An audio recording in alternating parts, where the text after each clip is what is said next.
Hello, and welcome to another episode of Let's Get You Painted. I am Alec, and today Jason is back with us. Jason, how are you doing today? Brother, I'm doing great. Thanks. How are you? I am doing well. It has been a while since we recorded together. I know to some of the viewers it's going to seem like it wasn't, or it's going to seem like it's been like a week or two, but because of the magic of, recording and editing, it's been a little minute. So, Jason, what are you working on?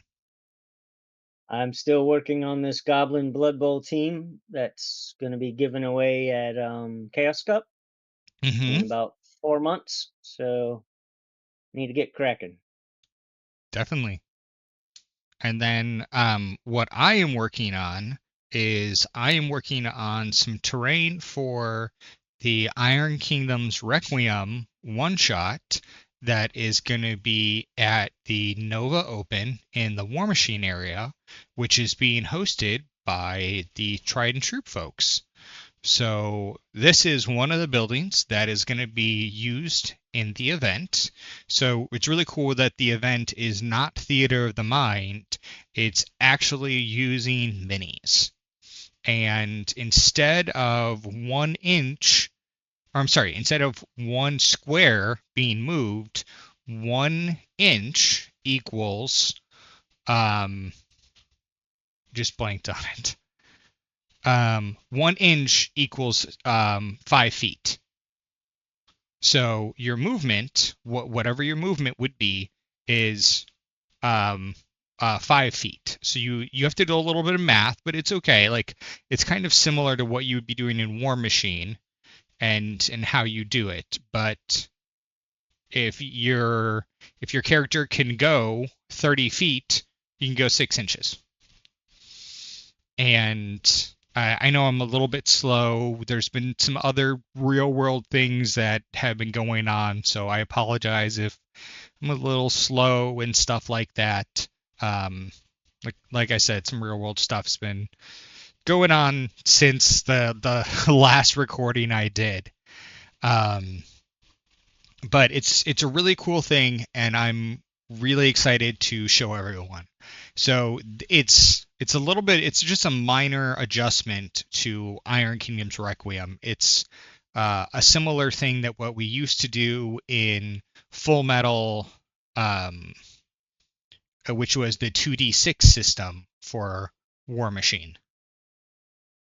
Yeah. And I'm really excited to get everyone out there and have them move miniatures around the table and have a fully dynamic play space for them. I think it's going to be really cool because they're going to be going up ladders, down ladders, possibly jumping off cliffs, exploring everything. So what they see is what they get. So if they want to try to go through something, they have to do it. And that's going to be a really cool experience, I think, for the players. So what I am doing is I am giving them that play space. So that's why I'm painting all of these buildings. And when I say all of these buildings, I mean a lot of buildings. So as I go through, I'm actually going to be taking pictures of the buildings, and then I'll probably be putting them up on Instagram so that you guys will see pictures of the buildings. You can obviously, see them on YouTube as we paint them, but you'll be able to see pictures of the finished buildings up on Instagram as I take them apart, and you can see level by level or the whole building, if you can't make it to the event. So what I'm first going to do is I'm going to start with, this is supposed to be a like a wood roof. I think it's supposed to be like wood tiles or wood slates. So what I'm gonna use. So when I do terrain, I don't use my P3 paints. I use Pro Acryl paints, and with that, it's because you get a little bit more with your Pro Acryl, like ounces wise with paints, and I feel like they go a little bit further. So I'm actually going to be using a transparent red, which I will show on camera. right there, transparent red. And I'm going to use this, I'm going to thin it out a little bit on my wet palette, and then I'm going to use it on my hand, and then I'm going to just dry brush on all of the wood tiles. I'm going to quickly go and do it, and then I'm going to see how it looks, and then I'll probably reassess. I might add a second coat, but while that's doing, I'll then go hit another thing. So by quickly doing, it's basically dry brushing. It's basically I'm not actually slap chopping because I'm not dry brushing the entire thing a white or a gray. I'm just dry brushing on color. And for terrain, you can get away with that because you don't necessarily need all of the highlights. So that's what I'm going to start doing. And now Jason can tell you what he is doing on his painting while I start doing this. So What I'm Jason, doing is also pretty much base coating. Although these leather jackets are going to be black to as a final color, I'm also painting anything that's going to be metal with a base coat of black. 'Cause I believe metals are more lustrous, shiny off of a black, a white, or a gray. Um, so this team is a punk rock team, kind of from the '80s, I guess. So I'm going with black combat boots. They have little toe guards and spikes. They have black biker leather jackets with some armored shoulder pads here and there. And there's random spikes on the punk jackets. So those are going to need to be brought out in metal later. Basically, what you see is blue jeans, a white t-shirt, you have a t-shirt, black um, leather bomber jacket, biker jacket, and then green skin because of gobos. So I'm just trying to lay down some base colors now to help enhance colors along the road. The colors I'm putting down now are a little bit darker, so as if they're in the recesses, and that's all that's left with the top coats. You don't have to do ink washes over it. Kind of like slap chopping, you use the darker colors to get in the crevices, and then you do lighter and lighter coats and highlights um, to bring out the other colors and make it look realistic, more three-dimensional, etc. So also, since the whole group is punk rock, I have colored spiked hair, and my goal is to do the hair color along with the normal branding. Like blitzers will have red bases, give them red hair. Rockers and guys normally have green bases. I'm gonna have to do something like neon fluorescent or green skin. Catchers and runners are yellow, and then my linemen have one black and white kind of spiked hair. so what was your Or- favorite 80s punk rock band? Oh Lord. Come on. Um, You I know you have one. I don't know. I just listen to music, and I listen to a lot of music, and sometimes I don't know what it's classified as. So So who there's knows? I no listen to 80s, mostly metal. so there's no 80s hair metal band that just sticks out in your head. Nope. I don't know if I believe that. I'd probably call out some bands, and you're like, that's not even punk rock.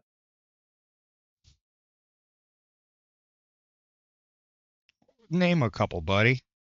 Give me some. Give me some punk, give me some hair metal, give me some all sorts from the 80s, buddy. Ooh. Give me I some didn't that even you know some listen of the to. bands I listened to were in the 80s. There's In Excess, there's Skid Row, Palico, Def Leppard. Those are all Mm, 80s. We're good so yep. far. Mm, Punk though. I don't know. Butthole Surfers, I guess, was kind of Mm, punk, huh? okay.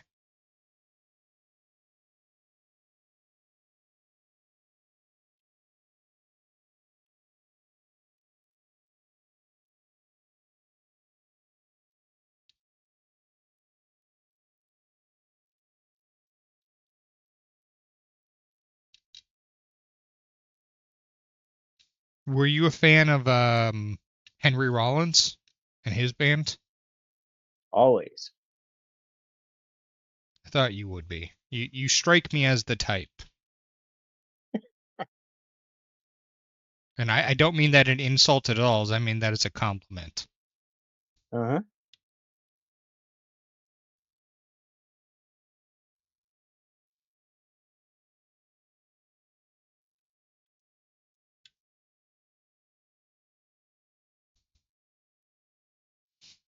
I just want to make sure that, our viewers know all sorts of different good music as they're like, "Oh, hold on, let's pause the episode. Let's go to Spotify and let's go listen to something." Yeah, we Uh, should have something in the background, huh? Well, we can't put anything in the background because we would get a copyright claim and get in trouble. Mm. We'd get in all sorts of big trouble because we're not a big fancy, YouTuber and stuff like that. I'm sure there are YouTubers out there who could do that, but we are not that. We are not that, sir. Maybe one day. Maybe one day. If we keep trying really hard and we keep painting and we keep doing, showing everybody that everybody can paint, just like Bob Ross used to do. Hey, Yes, my man. that's what, like, someone told me that. They're like, so you're trying to be the Bob Ross in mini painting? And I was like, no, I could never do that. And they're like, well, that's what you trying. And I was like, you know what? Sure. That's what I'm trying to do. Trying to, I'm just trying to show everybody that everybody could paint and have fun and do that. And it's good. That's what I'm trying to do. Nice. Hopefully this red roof, I think it's coming up pretty well as it dries. So the reason I used the transparent red is that it soaked into it really well. And then as it dries, it's going to kind of show like a worn look.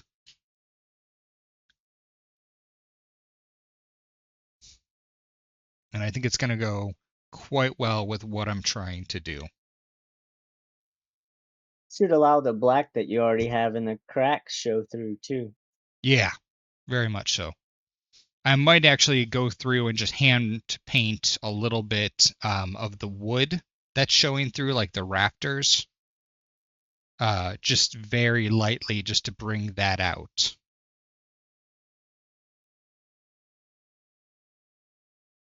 Alec, Alec, go get me a brown washcloth, like brown or a dark colored washcloth, please. Thank you. Nope, look, another layer comes off. What do you know?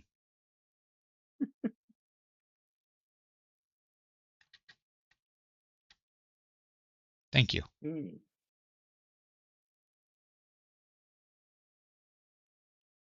I'm going to be mainly using a old dry brush on this whole thing. That's my goal, is to just kind of dry brush stuff on really quick and then move on to the next thing and dry brush something on real quick and move on to the next thing so that it all works out.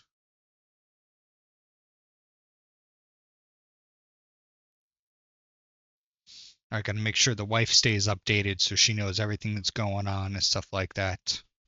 I want to make sure that she stays happy and good. It's key.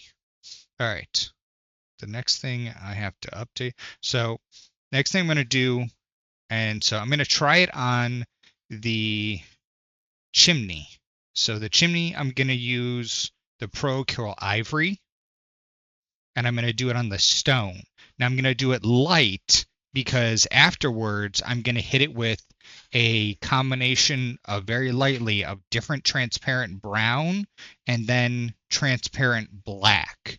So that by doing transparent brown on some of the stones and transparent black on others, it's going to give the chimney like the different stone looks. So it's going to be like a mishmash because when you're making back in the day when they were making these chimneys, they couldn't necessarily find all the same stones. They would try to find ones that were stones that would be good for heat and stuff like that could manage it, but they couldn't always. Also, the weathering that would happen on these, it wouldn't always be the same. So like I Nice. said, the first thing we're going to start with is an ivory. I'm going to dry brush that on real quick.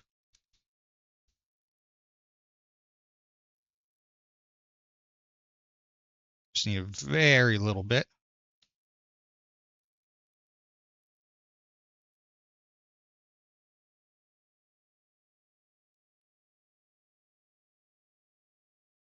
You can always tell me to be quiet as you tell me more about what you're painting. I'm just slapping on black base coats. It's very kind of boring listening to you talking about transparent paints is pretty fun. Okay. I'm So digging it. I have some paints on here. So like I said, this is a really worn out dry brush. You can see that this has seen some better days. This is a well-loved one, but I really like using this one for terrain because it gives a very uneven aspect for how it applies. You tried sponges? I have. I don't have any sponges right now for it. Otherwise, I would be doing some sponging. Pretty good technique for terrain, I think. Oh, absolutely. It was Ice King who got me into sponging, actually. Oh, So if you nice. guys ever want another good YouTube channel, the Ice King, he has an amazing YouTube channel, and he can teach you. So I can teach you blue collar painting. He can teach you how to like really get your painting up.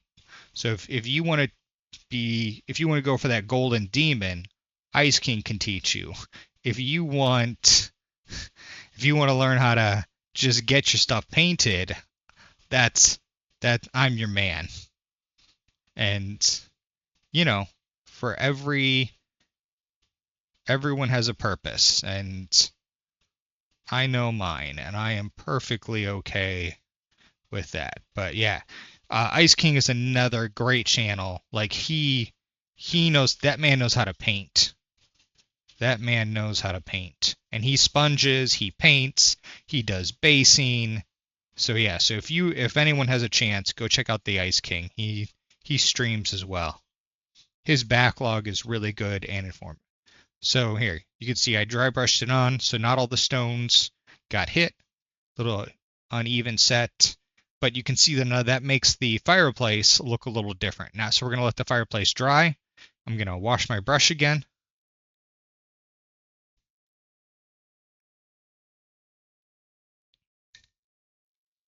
So this time I'm going to grab an older dry brush.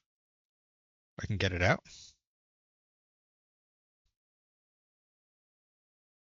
So this is a smaller, older dry brush. Again, you can see I'm using my older dry brushes here, and I'm going to come in and I'm going to hit these internal wall pieces. Now, the way in my mind canon, they painted the inside of their farmhouse blue because maybe they wanted some nice color. So I'm going to go with a dark blue from Pro Acryl. So they painted the boards, in my mind, blue. Blue. So we just need a little bit of blue.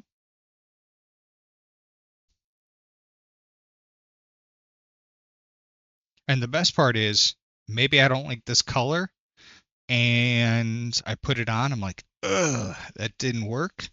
I can always paint over it.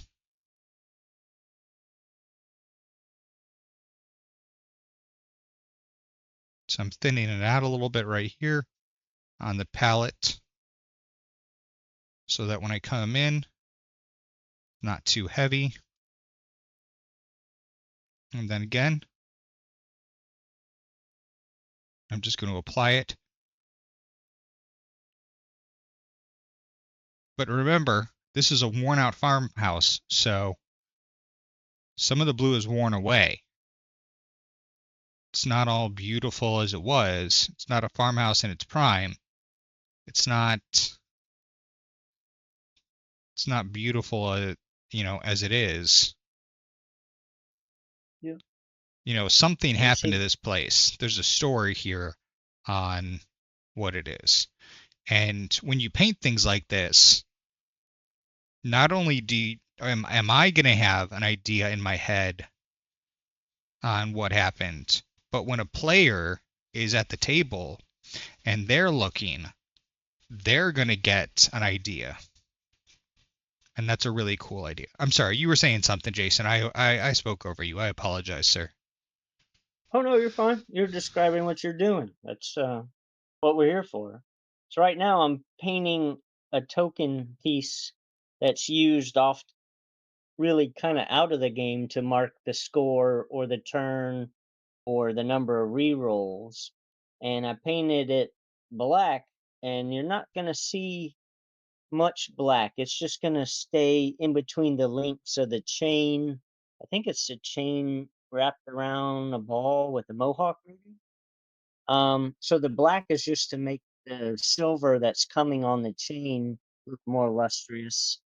It's only going to really stay between the holes of the chain link. So I'm spending time to paint a color that's 90% going to go away and not on the end product.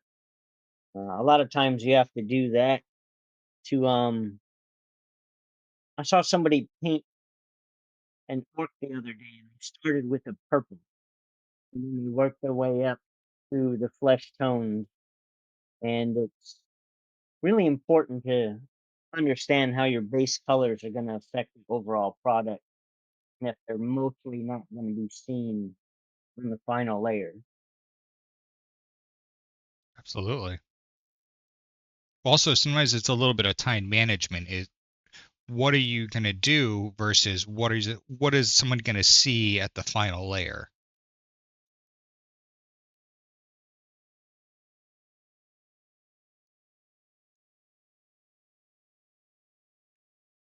Yeah. Hmm. So I saw that a little bit of the fireplace is on the inside, so I went and I picked up a little bit of the white and I put it on the inside.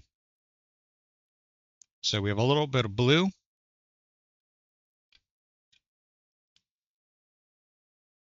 little bit of red, a little bit of white. Yep.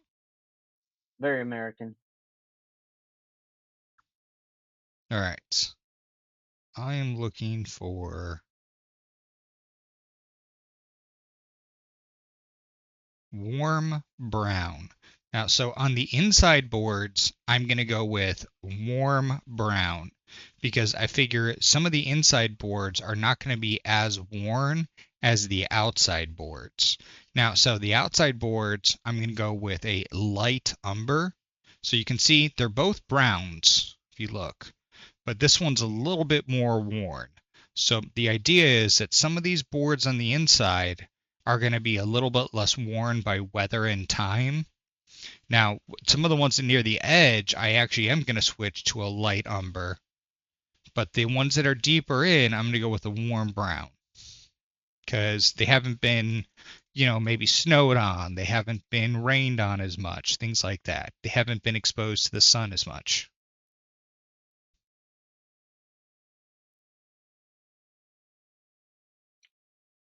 Uh, Again, I'm using that smaller dry brush. I'm going to see how it looks. If I don't like it, I don't have to continue. But one of the reasons I'm starting in the attic is that this is basically kind of like my test piece. And then I can look at the attic and I can go down from the attic into the rest of the building. And then once I go from the rest of the building, I can then go from the inside and I can go out. Now, the outer part of the building is not going to have as much color. It's going to be a lot more muted. It's going to be a lot more grays and browns, like lighter browns. I'm going to also, I'm not going to just hit it with a lot of heavy washes. I'm going to apply the washes kind of gently here and there to try to go showing that weather look. Again, I'm trying to show that maybe it's been 6 months to like 3 to 6 months that this has happened to this area, so it's going to give hopefully the players, what has happened to this building, what has happened to this overall town. So I have all of these boards deeper in here that I'm going to be hitting with this light brown.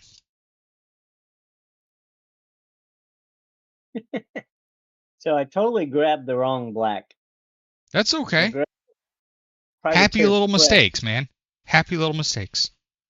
Oh, so boiler actually, black, and it has a metallic sheen to it. Because of course boilers,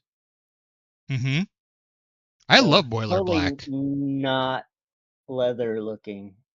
Boiler black is one of my favorite colors that is in the P3 line. That Privateer started and that Steamforge improved on. Like I love boiler black. To this day, it's one of my favorite colors. I try to use It's it. good on metals. Yeah. Oh, well, yeah, you're not painting metal. Sorry. No. It's great I was on like, this metals. is beautiful and it's shiny. I don't want shiny. I know, I What know. is? And I looked again and I'm like, dang. Unfortunate, but easy to paint over. I just have to redo a couple guys. And it's been storming like crazy here. How's the weather up there? So it's actually I don't know beautiful. if you can hear it. No, I can't hear it at all. It's actually I'm sorry, it's beautiful. We actually had a little bit of a cold front come through. So it got into the low 60s, and so I put a little hoodie on my head because my head got a little cold. Yes. But I didn't close any of the windows because I still love the breeze, and I'm not going to close the windows until it actually gets cold, like cold, and then I'll turn the heat on. Well, I won't really. I'll turn the heat on when it's absolutely necessary because these heating bills up here kill us. But you know, Yeah, that looks better. all right. So this this warm brown turned out very nice. So yeah, look, I'm actually trying to be very I don't want to say stingy, but I guess it is stingy. Miserly maybe. Maybe miserly is a better is a better word. Judicious. Judicious. Oh, there we go. That's a 700 point SAT word right there, or 800 point. Though I don't even know if that's a good SAT score anymore. Probably they upped the points, and that's not even a good score anymore. It used to be a good score. Remember when 1600 was like the best you could get? I don't know if it's changed. I thought it was. I feel like someone had mentioned something like it had, but Possibly. maybe not. So here, look, that warm brown turned out beautiful on here. It is So beautiful. right now we have the roof shingles that look like a pretty good red. We might hit it with a little bit of a darker wash, like a brown wash, just to